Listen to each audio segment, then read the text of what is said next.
नमो बुद्धाय। जय भीम साथियों। जय भारत, जय संविधान। साथियों, जैसा कि मैंने अभी आपको नेक्स्ट जो वीडियो था सनातन उर्फ हिंदू धर्म, उसके बारे में आपको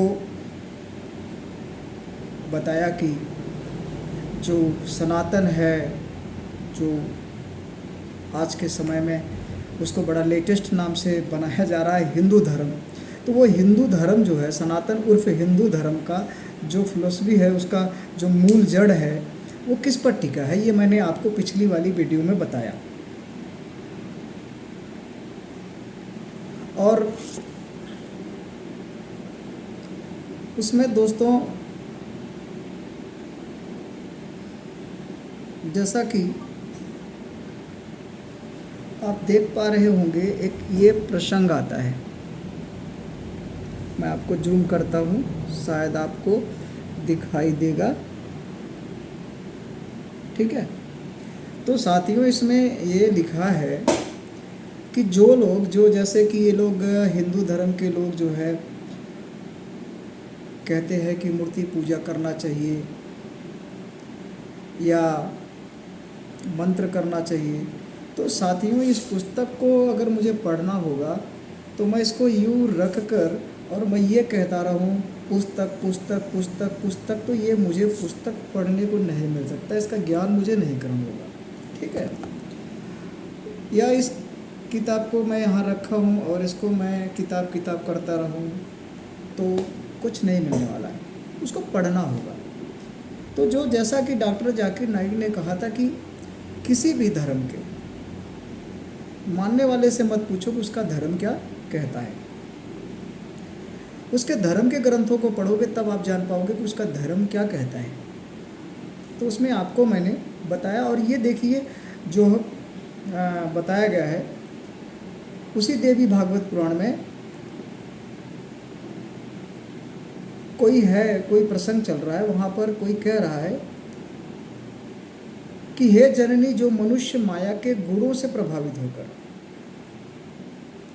ब्रह्मा विष्णु महेश चंद्रमा अग्नि यम वायु गणेश आदि प्रमुख देवताओं की स्तुति करते वे अज्ञानी ही हैं, अर्थात उनको सही धर्म का पता ही नहीं है।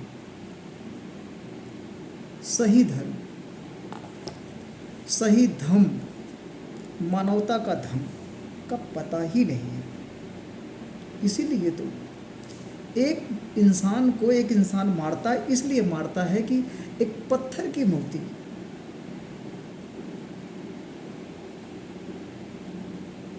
एक मंदिर में रखी जाती है, जहाँ पर वो, क्योंकि वो भी अनभिज्ञ है, पढ़ा लिखा नहीं है, अज्ञान है, तो इसलिए जाता है मंदिर में, सोचता है कि वहाँ भगवान मिलेगा। और बड़ी आस्था से जब जाता है तो वहाँ पर उस मंदिर में उसको या तो अछूत कह के दूर कर दिया जाता है, या फिर वो जब उसी मंदिर में चला जाता है, उनका वहाँ का जो पुजारी होता है, वहाँ के जो लोग होते हैं, सिकोटी होती है, उनके ध्यान से परे होकर, मतलब उनके ध्यान में नहीं आता, और अगर चोरी से वो चला जाता है, वहाँ पहुँच जाता है किसी वजह से, और वहाँ जैसे उन पुजारियों का या उन कह लें कि अंधभक्तों का जब निगाह पड़ जाती है तो उसे वहाँ पर इतना मारते हैं कि मर जाता है।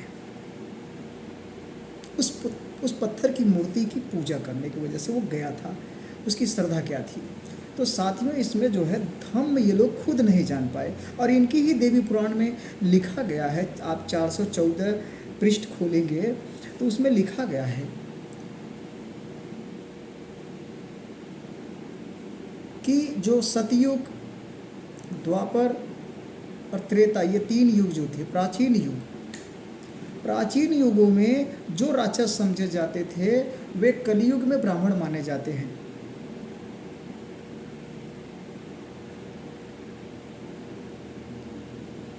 राजन, जैसे जैसे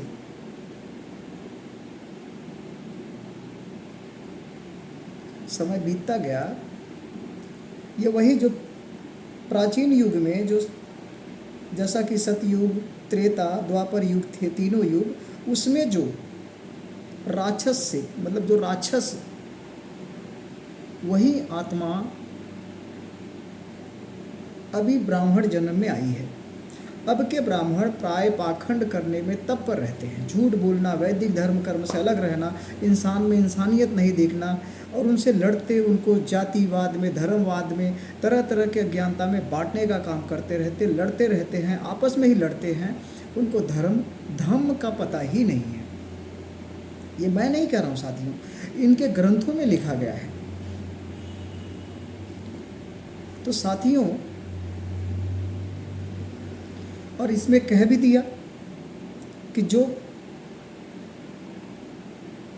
माया के गुणों से प्रभावित होकर रजोगुण, सतोगुण और तमोगुण, ब्रह्मा विष्णु महेश को ही सब कुछ मानते हैं, वो अज्ञानी ही हैं। तो आप समझ सकते हो कि ये लोग खुद किस स्तर पे, किस जगह पे हैं। और जैसा कि मैंने पिछली वाली वीडियो में आपने गीता का भी सार जो है वो आपको बताया कि गीता का जो मुख्य कृष्ण है, अर्जुन को क्या उपदेश दे रहे हैं और कैसे, किस विधि से ब्रह्म तक पहुंचा जा सकता है, ऐसा उसने श्रीमद् भगवद गीता में बता दिया, अध्याय 8 श्लोक 13 में। अब हम बात को यही हिंदू धर्म को बता के आपको इस बात को यहीं पे पूर्ण विराम करेंगे। आगे मेरा मुद्दा ये है कि दोस्तों, ये जो पुस्तक बाबा साहब डॉक्टर भीमराव अंबेडकर ने लिखा, भारत के लिए लिखा, भारत के हर एक उन बहुजनों के लिए लिखा, उन एक मनुष्य, बहुजन का मतलब होता है बहुसंख्यक, बहुत बड़ी संख्या जो भारत में है,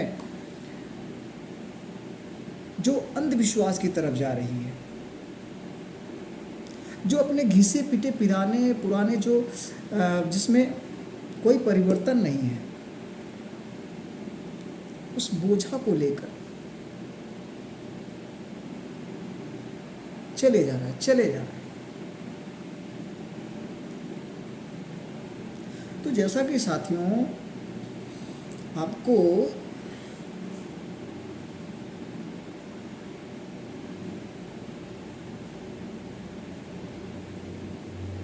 आज के समय में जो बौद्ध धर्म को स्वीकार कर चुके हैं और जो अभी करने वाले हैं, उन दोनों के लिए एक नसीहत मिली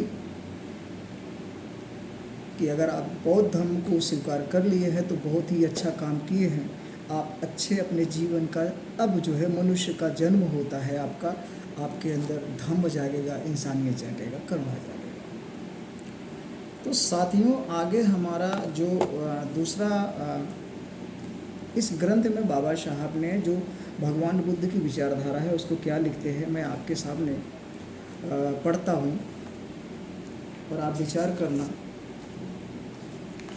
कि भगवान बुद्ध का धम्म ही क्यों, मनुष्य के लिए अगर धम्म चुनना है तो भगवान बुद्ध का ही धम्म क्यों, और क्या है बुद्ध धम्म में, इस बात पे मैं थोड़ा सा नज़र डालूंगा। तो साथियों, जैसा कि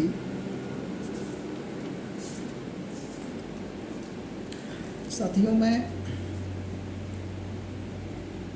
भगवान बुद्ध और उनका धम्म जो पुस्तक बाबा साहब ने लिखी थी, आज उसमें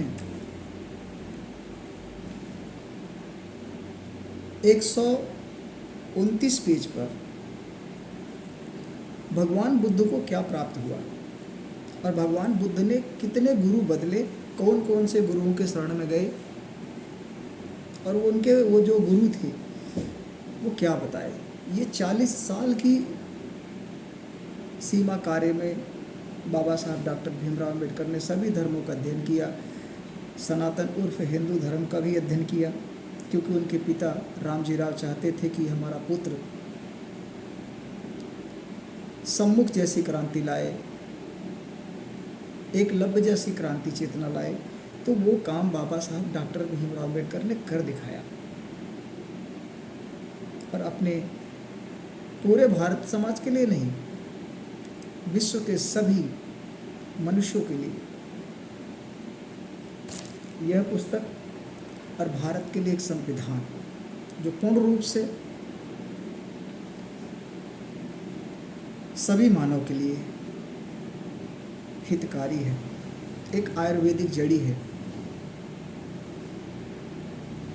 सभी की नए चेतना का उमंग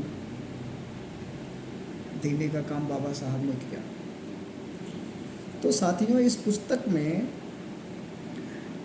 जो तथागत गौतम बुद्ध थे, जैसा कि एक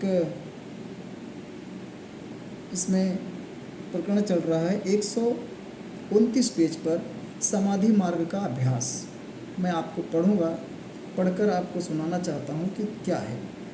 जिस समय गौतम अपनी समस्या का हल ढूंढ निकालने के लिए नाना तरह के परीक्षण करने में लगा हुआ था, उसे विचार आया कि वह समाधि लगाने का ढंग भी क्यों न सीख ले। क्योंकि पहले ही बाबा जो है तथागत गौतम बुद्ध जो थे, बहुत पहले ही स्कूल के समय में, अपने समय में उन्होंने सभी ग्रंथों को पढ़ डाला था, और पढ़ने के बाद उन्होंने उन ग्रंथों को नकार दिया था।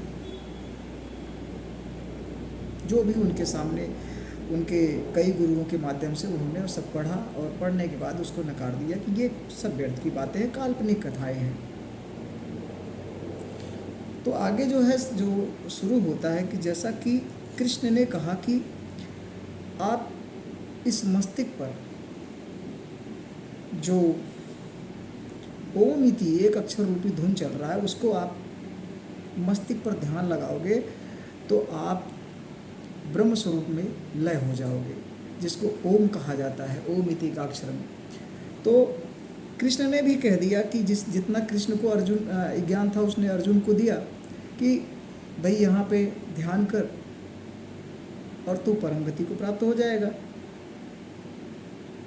तो शरीर में ही ले आने का काम किया। अंतिम में इस श्लोक में वो कहता भी है, श्री कृष्ण जी कहते हैं कि सर्वदिमाम प्रत्यजिमाम एकम शरणम ब्रज अहम त्वा सर्वक्षामी मां सूचा, कि हे अर्जुन, सभी धर्म जो भी तूने अभी क्रियाकलाप किया सब छोड़ के तू मेरी शरण में आ जा, जो मैं कह रहा हूँ। फिर बहुत सारे लोग अभी बहुत गुरु लोग ऐसे मिलेंगे आपको, बैठे रहेंगे, कहेंगे कि आत्मा शरीर में है, परमात्मा बाहर है। कोई कहता है कि आत्मा परमात्मा बाहर है। और तो बहुत सारे लोग हैं, बहुत तरह तरह के लोग हैं, बुद्ध को समझ नहीं पाए, बुद्ध की विचारधारा को पढ़ नहीं पाए। और आपके सामने क्या परोस रहे हैं, आप लोग चाहते हैं, आप लोग जानते हैं, पढ़ते हैं, देखते हैं, उनके आश्रमों में आते जाते रहते हैं, तो समझ ही रहे हैं कि इनके पास केवल एक ऐसी बात, ये हमेशा मनगढ़ंत बातें आप पर थोपना चाहते हैं जो सत्य है ही नहीं। तो साथियों, यहाँ पे विषय जो चल रहा है समाधि मार्ग का अभ्यास। तो यहाँ पर बुद्ध ने क्या प्राप्त किया अपने गुरुजनों से। ध्यान मार्ग की 3 पद्धतियाँ प्रचलित थी। तीनों पद्धतियों में एक बात समान थी, तीनों का मान्यता थी कि सांस पर काबू पा लेने से चित्त को एकाग्रता सिद्ध हो जाती है। सांस को बस में रखने की एक पद्धति आनापान सती कहलाती थी। सांस को वश में रखने की एक दूसरी पद्धति प्रचलित थी जो प्राणायाम कहलाती थी। यह सांस लेने के 3 विभाग करती थी। यह जो दूसरी पद्धति थी प्राणायाम कहलाती थी, यह सांस लेने के 3 विभाग करती थी। इसको मैं अभी आपको बताऊंगा। पूरक अंदर सांस खींचना, कुंभक सांस को अंदर रोके रहना, रेचक सांस को बाहर निकाल देना, सांस को वश में करने का एक और तीसरा मार्ग समाधि मार्ग कहलाता था। ठीक है साथियों, ये जो है अलार कलाम उनके गुरु थे सिद्धार्थ गौतम बुद्ध के, उनसे यह उन्होंने सीखा, उनके सानिध्य चरणों में रहकर।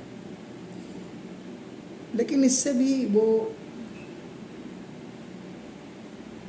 परख लिए थे कि इससे भी मानवता का हित नहीं है।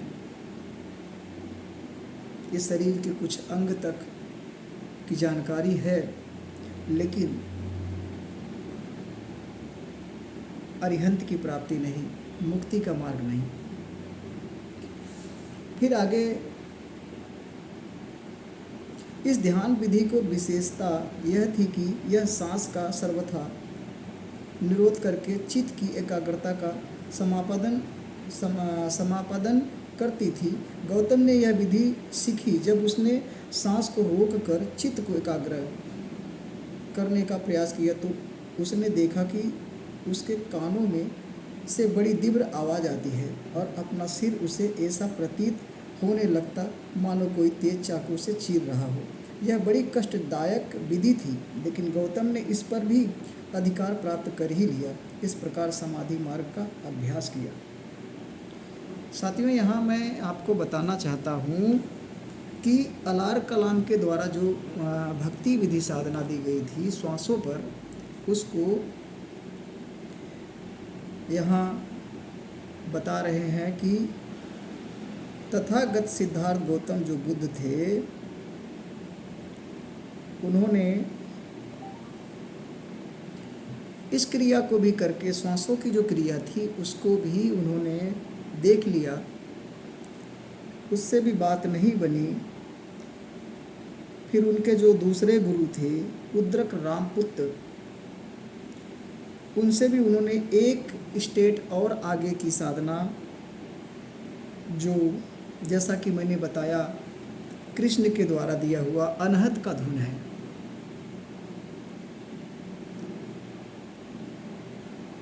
जो अर्जुन को दे रहा है ओम इति का अक्षरम कह के मस्तिष्क पर ध्यान लगाने का। दरअसल ये जब आप एक सुनसान एरिया में आप जाते हो, बंद कमरे में हो, आपको बिल्कुल बाहर की कोई आवाज़ नहीं हो, तो आप देखोगे तो आप कान को बंद करोगे तो एक आवाज़ चलती है।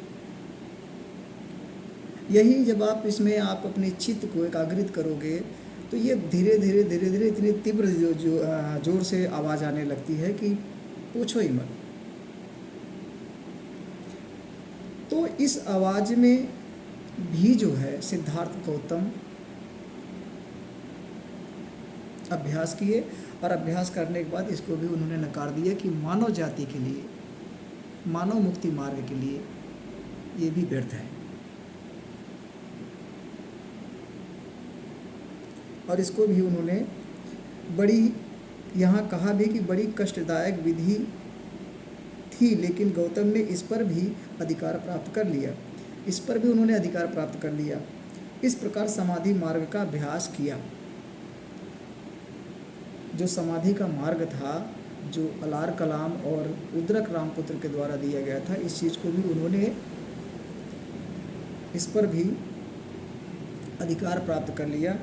लेकिन इससे भी मुक्ति नहीं है, अरिहंत की प्राप्ति नहीं थी, तो इसको भी उन्होंने नकार दिया, जैसा कि आपको बताया जाता है। अब जो सांख्य योग है, जिसको विशेष तौर से आज के समय में बहुत सारे गुरु लोग बुद्ध के मार्ग से भी रिलेशन रखने वाले लोग हैं, और कुछ लोग ऐसे हैं कि बुद्ध को कहते हैं कि वो तो नास्तिक था, उसने तो अपनी मनगढ़ंत बातें उठा उठा के लोगों पे थोप दिया, कई स्टेट, कई राज्यों को नास्तिक बना दिया। तो उससे बचो और अपने जीवन को परमात्मा की भक्ति में लगाओ। तो साथियों, फिर वही जड़ पूजा, मंत्र पूजा, तंत्र पूजा, कर्मकांड, भूत पूजा, पितर पूजा, इन्हीं चीज़ों में फिर से उलझा दिया। स्वयं की खोज स्वयं से करनी थी। अपदीपो भवः, बुद्ध कहते हैं। बुद्ध यहाँ तक कहते हैं कि मेरी भी कही हुई कोई बात तब तक न मानो जब तक स्वयं के बुद्धि के कसौटी पर खरी नहीं उतर जाती। लेकिन यहाँ क्या होता है, हर दूसरा व्यक्ति आपको अपना मत मनाने का प्रयास करता है। यहाँ बुद्ध कहते हैं नहीं, मेरी भी कही बात को मत मानो, जब तक तुम्हारी बुद्धि की कसौटी पे खरी नहीं उतर जाती। तो साथियों, ये जो मैं विशेष बात इम्पोर्टेंट ये करना चाहता हूँ कि जैसे कि कबीर सिद्धांत में कबीरपंथी भी बहुत सारे लोग हैं, ये ब्राह्मण पंथी ही हैं। कबीर पंथ, कबीर सागर, युगलानंद बिहारी जो एक ब्राह्मण था, उसके द्वारा कबीर सागर ग्रंथ बनाया जाता है। और कबीर सागर की ग्रंथ को जो है उसमें भी वही घिसी पिटी वही पुरानी कथा, जिसका कोई ऐतिहासिक तत्व नहीं, काल्पनिक कथाओं पर टिकी हुई कबीर सागर है। तो इसमें भी यहाँ जो है कबीर साहब क्या कहते हैं, जो कबीर पंथ में प्रचलन चला है, खेचरी न भूचरी न चाचरी अगोचरी, उनमुनि पांचों की गम नाही, अधर तान तान ये रेचक और कुंभक और पूरक को ढंग नाही, पढ़े गुने वाद करे कबहू नहीं मानिए, श्वासा को जाप करे झूठ सो बखानिए, अक्षर पार निअक्षर भरपूर है, कहें कबीर सो सत्य कर मानिए। साथियों, इसी श्वास की बात यहाँ पर हो रही है, जिस श्वास पर अलार कलाम से बुद्ध, सिद्धार्थ जो गौतम थे, ये जो श्वास की बात बताया मैंने वे पढ़ के कि पूरक अंदर सांस खींचना, कुंभक सांस को अंदर रोक के रखना, रेचक सांस को बाहर निकाल देना, सांस को वश में रखने का यह और तीसरा मार्ग समाधि कहलाता था। इसके बाद उन्होंने इसको भी त्याग दिया। अब सोचना कि जो लोग बुद्ध से रिलेटेड लोग बुद्ध की बात करते होंगे या बुद्ध को नकारने वाले लोग होंगे, आज आपको क्या देते हैं, यही सांसों का जाप। इस श्वासों में आप आते जाते रहो।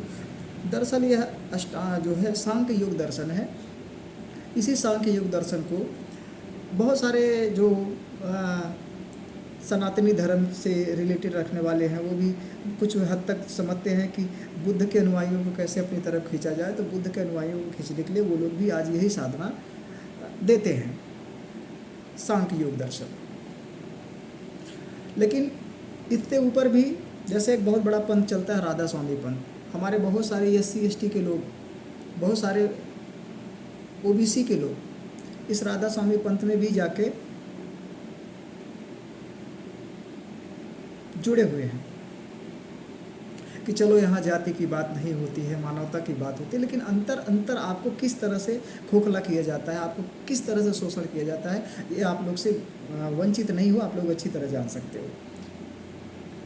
तो बुद्ध का धर्म, तथागत बुद्ध बहुत रिसर्चर, एक वैज्ञानिक व्यक्ति थे। उन्होंने सब कुछ अनुभव किया, मनुष्य के लिए क्या सही है क्या गलत है उन्होंने बता दिया, जैसा कि इस पुस्तक में आपको लिखा गया है। अब साथियों, आगे इसी पुस्तक में हम बताएंगे तपश्चर्या का त्याग। यदि केवल शरीर की ही बात होती तो शायद भोजन की शुद्धि से ही पवित्रता आ सकती, किंतु जो करता है जो मन के, उसका भी तो प्रश्न है। लेकिन यह सब किस काम का, जिसके शरीर का बल जाता रहा, जो भूख तथा प्यास से परेशान है, जिसका मन थकावट के मारे एकाग्रह और शांत नहीं है, ऐसे आदमी को कभी नया ज्ञान प्राप्त नहीं हो सकता। जो पूर्ण रूप से शांत नहीं है, वह ऐसे उद्देश्य को जो चित्त द्वारा ही साध्य से ही ठीक प्राप्त हो सकती है। सच्ची शांति और चित्त की एकाग्रता शरीर की आवश्यकताओं को पूर्ति से ही ठीक प्राप्त हो सकती है। साथियों, ये कबीर साहब भी कहते हैं और यही बात बुद्ध भी कह रहे हैं कि अगर आपका मन स्ट्रॉन्ग नहीं है, आप अपने मन को मजबूत नहीं कर पाते हो, मन को शुद्ध नहीं कर पाते हो, मन को अपने काबू में नहीं कर पाते हो, इस मन को नहीं समझ पाते हो, आप इस मन से निकली हुई तरंगे जो संवेदनाएं हैं उसको अगर आप नहीं समझ पाते हो, तो आप अपने शरीर को चाहे एक दिन भोजन नहीं करो, तो आप अपने शरीर को नहीं समझ पा रहे हो, शरीर को दुख ही दे रहे हो। अगर आप व्रत रहते हो 8 दिन, 9 दिन, 10 दिन, 50 दिन, ये सब अंधविश्वास की चीज़ें हैं। इसमें मन, क्योंकि मन और तन का जो जुड़ाव है, तो मन को आपको जानना है, और मन को आप जब स्ट्रॉन्ग करोगे तो ये आपका तन भी स्ट्रॉन्ग होगा, ये भी विकास करेगा। इस मन को जानना है दोस्तों, और मन को जानने के लिए हमें मेडिटेशन ही करना चाहिए स्वयं। आप अपने समय में कुछ समय ऐसा निकालिए जो आपको एकांत सही जगह लगे, वहाँ पर आप अपने मेडिटेशन को कीजिए। परंतु किस तरह का मेडिटेशन करना है, क्या क्या करना है, आगे प्रसंग चल रहा है, मैं उसको बता रहा हूँ। ज्ञान लाभ। ज्ञान प्राप्ति के लिए गौतम को 4 सप्ताह एक लगातार ध्यान मग्न रहना पड़ा। उसे अंतिम अवस्था तक पहुंचने के लिए 4 सीढ़ियां पार करनी पड़ी। पहली अवस्था वितर्क और विचार प्रदान थी। एकांतवास के कारण वह इसे बड़ी सरलता से प्राप्त कर सका। दूसरी अवस्था में इसमें एकाग्रता आ शामिल हुई।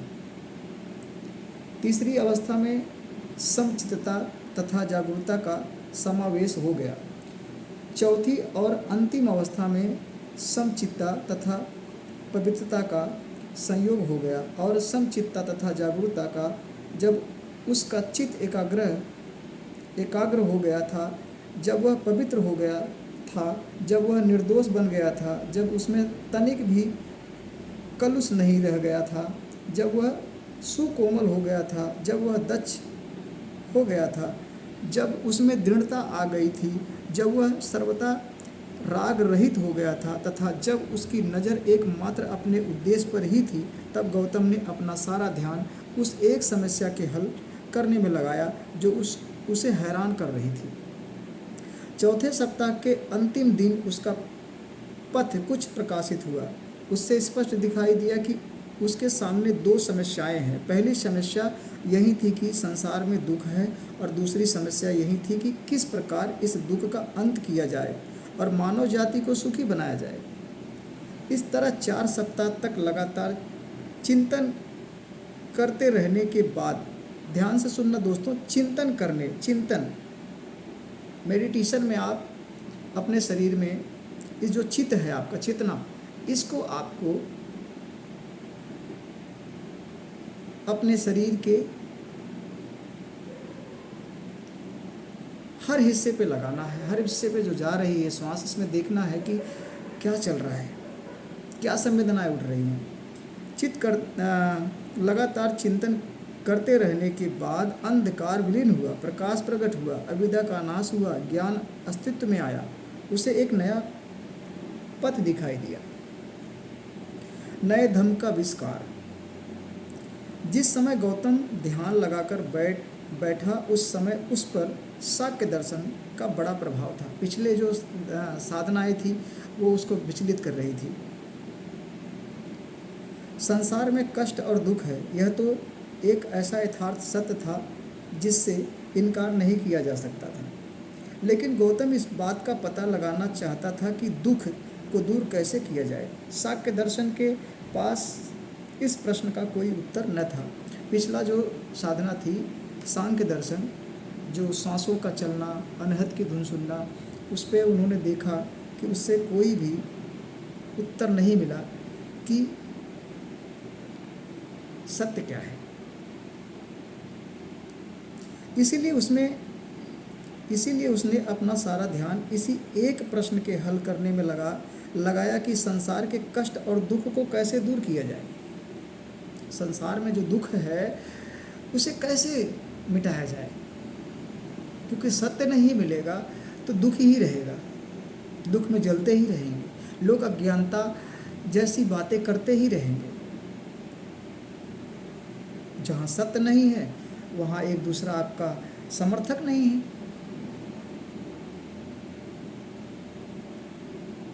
तो यहाँ पर यही कह रहे कि इसीलिए उसने अपना सारा ध्यान इसी एक प्रश्न के हल करने में लगाया कि संसार के कष्ट और दुख को कैसे दूर किया जाए।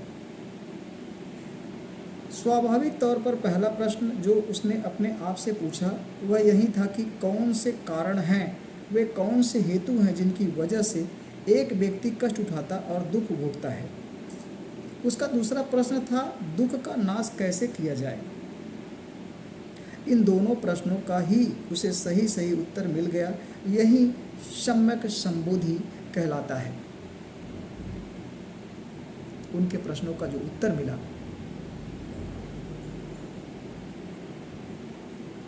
और उसी को सम्यक संबोधि कहा जाता है, उसी को पूर्ण ज्ञान कहा जाता है, मुक्ति का मार्ग कहा जाता है। तो साथियों, ये जो है बातें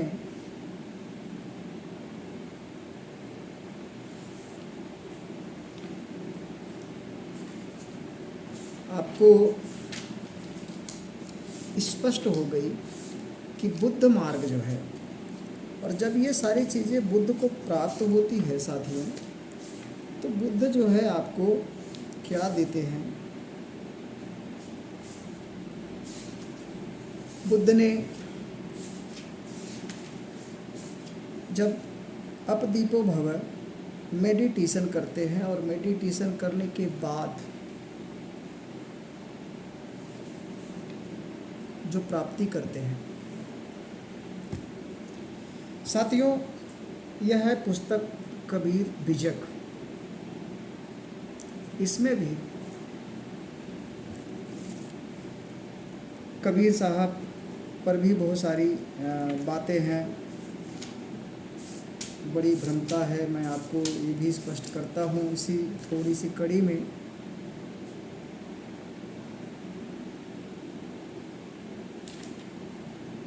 जैसा कि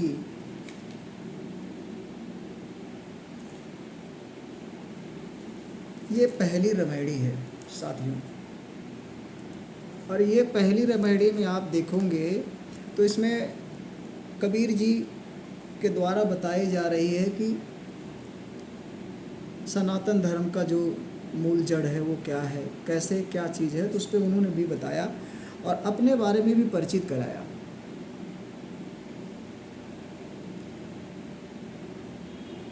नारी मोचित गर्भ प्रसूति स्वांग धरे बहुते करतूती,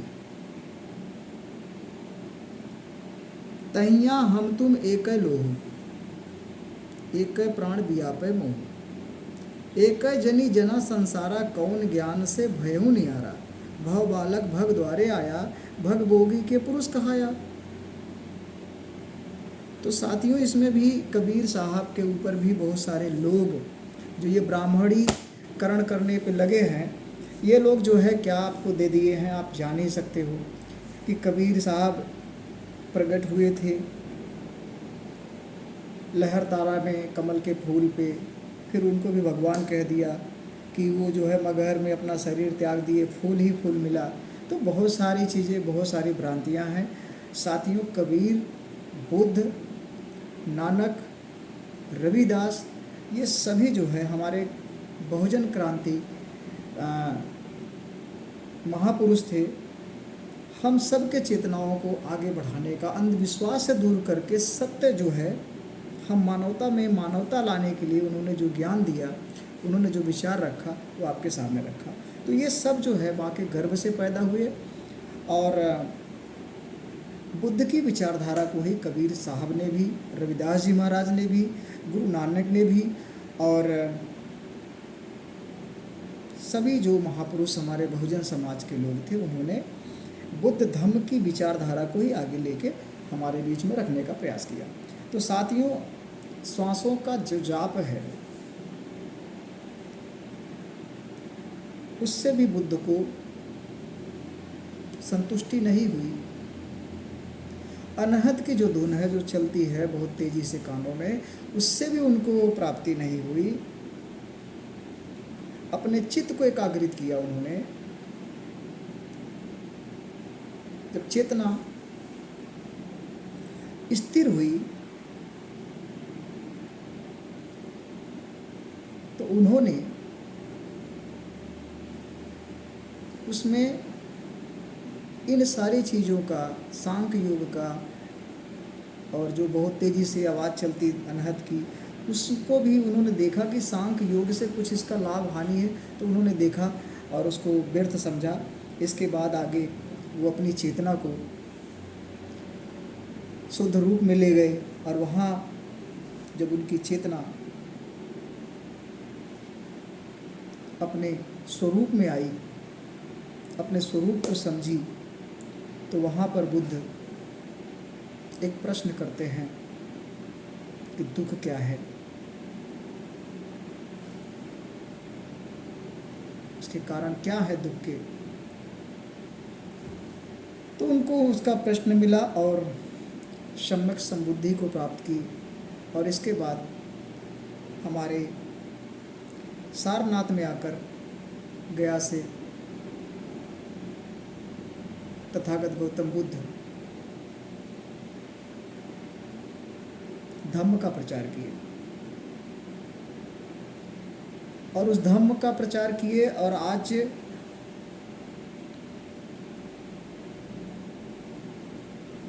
एक सिंपल आदमियों के लिए भी उन्होंने बहुत नॉर्मल तरीके से, उन्होंने बड़ा ही बारीकी से उन्होंने एक बात रखी, त्रिशरण,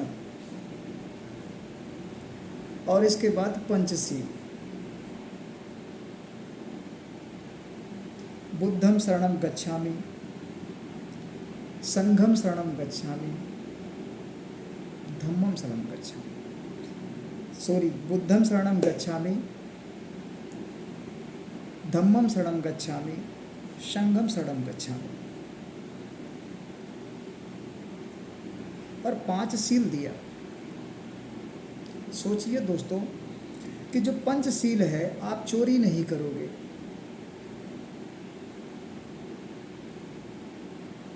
किसी की चोरी नहीं करोगे तो आपको कोई मारेगा।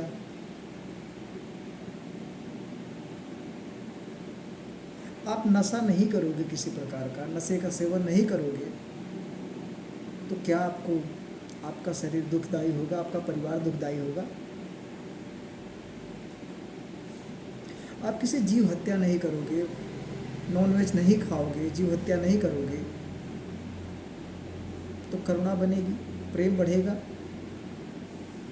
जब आपको ये डर होगा कि किसी जीव हत्या को नहीं करना चाहिए, अनजाने में हो जाए तो कोई बात नहीं, लेकिन जानकर अनाकारण किसी की जीव हत्या नहीं करना चाहिए, ये जब आपके अंदर डर होगा, ये जब करुणा बनेगी, तो आपके अंदर धम्म कैसे प्रकाश करेगा, आप खुद ही समझ सकते हो। तो साथियों, चोरी नहीं करना, नशा करना नहीं, जीव हत्या नहीं करना, झूठ नहीं बोलना। अगर आप किसी को झूठ नहीं करोगे, वाणी से आप किसी को गलत नहीं बोलोगे,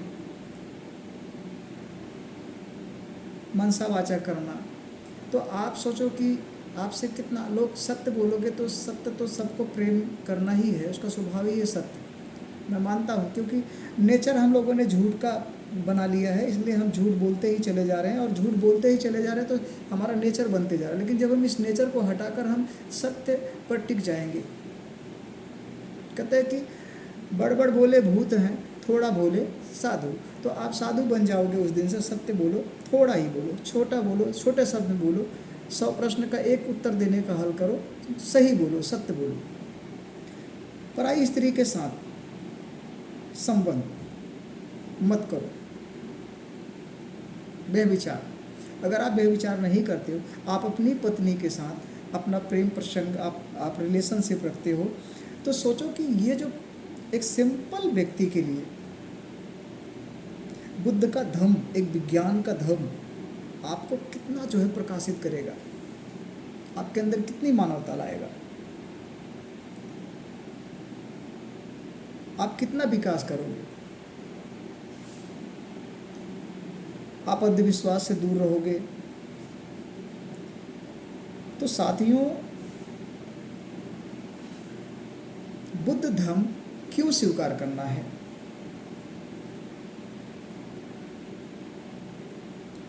अब जो लोग जुड़ना चाहते हैं धम्म से, वो और जो लोग जुड़ चुके हैं उनके, मुझे लगता है कि अगर मेरी बात सुन लेते हैं, मेरी बात को अगर एक एक बात को समझ लेते हैं, मैं जो कह रहा हूँ, मेरा उद्देश्य जो था कि मैं इतना समय निकाल कर आप लोगों के लिए वीडियो बनाया हूँ,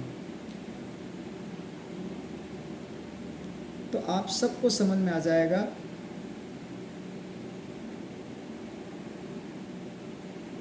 कि आप यदि बुद्ध धर्म में गए हो तो सही जगह गए हो, आपने अपने जीवन में, इस मनुष्य जीवन में सही रास्ते अपनाए हो। धर्म के रास्ते पे आप गए हो।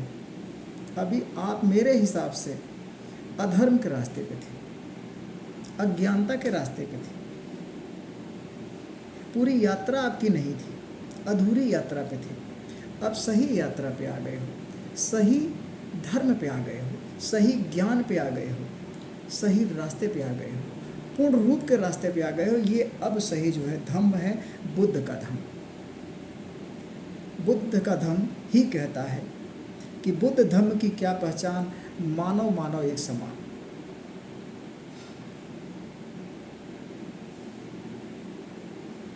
अहिंसा परमो धर्म बुद्ध का मार्ग सिखाता है। जाति तोड़ो समाज जोड़ो, ये बुद्ध का धर्म सिखाता है। तो साथियों, आप लोग जो जुड़ने वाले लोग हैं, मेरे सभी बहुजन समाज के लोगों, आपसे हाथ जोड़कर प्रार्थना करता हूँ, अपने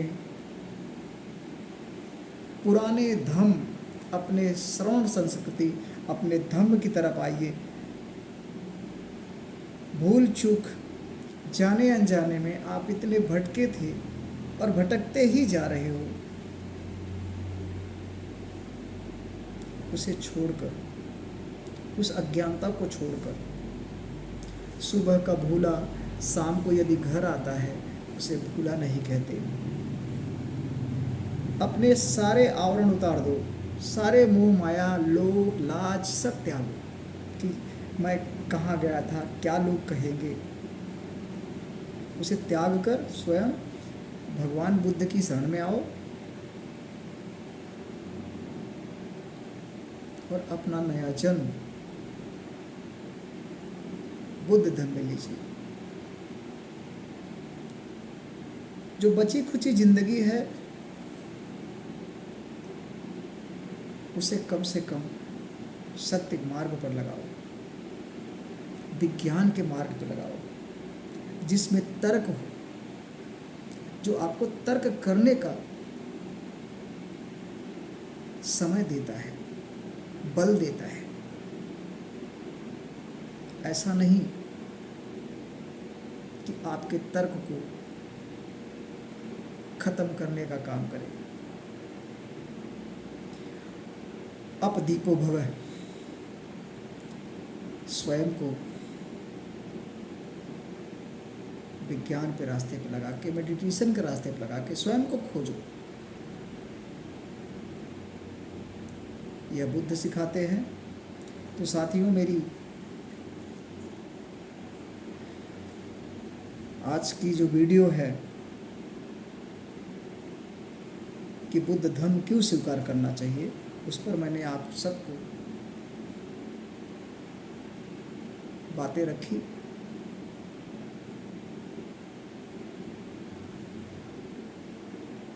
इसी जगह पे मैं आप सबसे विदा लेता हूँ।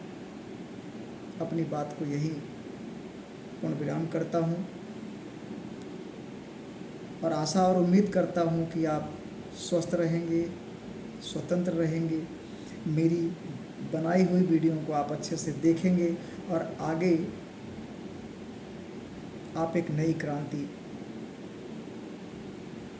पर चलकर भगवान बुद्ध के धम्म में आएंगे।